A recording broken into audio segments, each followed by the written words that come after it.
Now that you're acquainted with conditional rules and their parts, sufficient and necessary conditions, we're ready to look at the first of several deductive inferences that you're going to be doing over and over again on the LSAT. And when I say a deductive inference, I mean you're taking some information and you're inferring something new out of it, much the way a math formula would work. You're deducing a new piece of information out of what you have. If that sounds like it's going to be complicated, fortunately, it's not. Taken alone, each of these inferences is quite easy to work with. In fact, there's something you already know and use in your daily speech.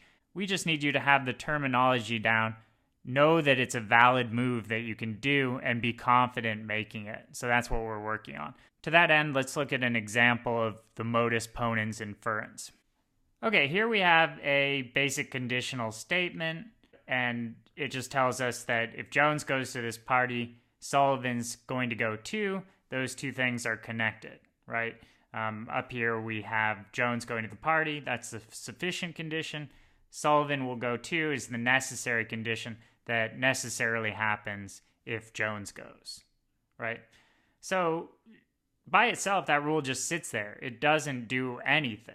But it does tell us what will occur if certain other conditions are met. So let's bring in that additional piece of information that tells us that one of these conditions does occur. Now let's say we know, boom, that Jones is in fact going to this party.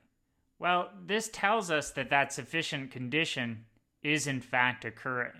And then the rule acts like a little machine and tells us, well, Sullivan is going to go to the party too. So here was our conditional rule. This statement acts like a trigger for the rule. It tells us that the sufficient condition is going to occur.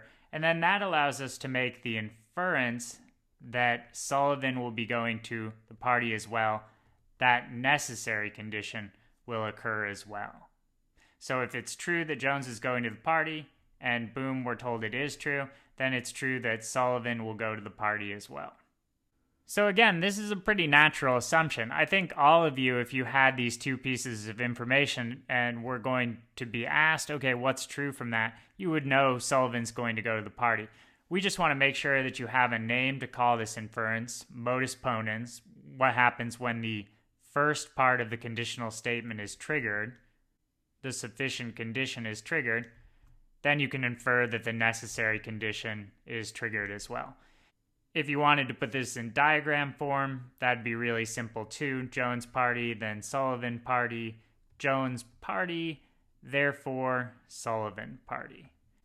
Sorry for winding out what's such a simple inference really into such a long lesson, but I want to make sure everybody feels comfortable with this. Make sure you read the text lesson and do the quick quiz on a few inferences so you can make them on your own, and then we'll be ready to move on to the next inference.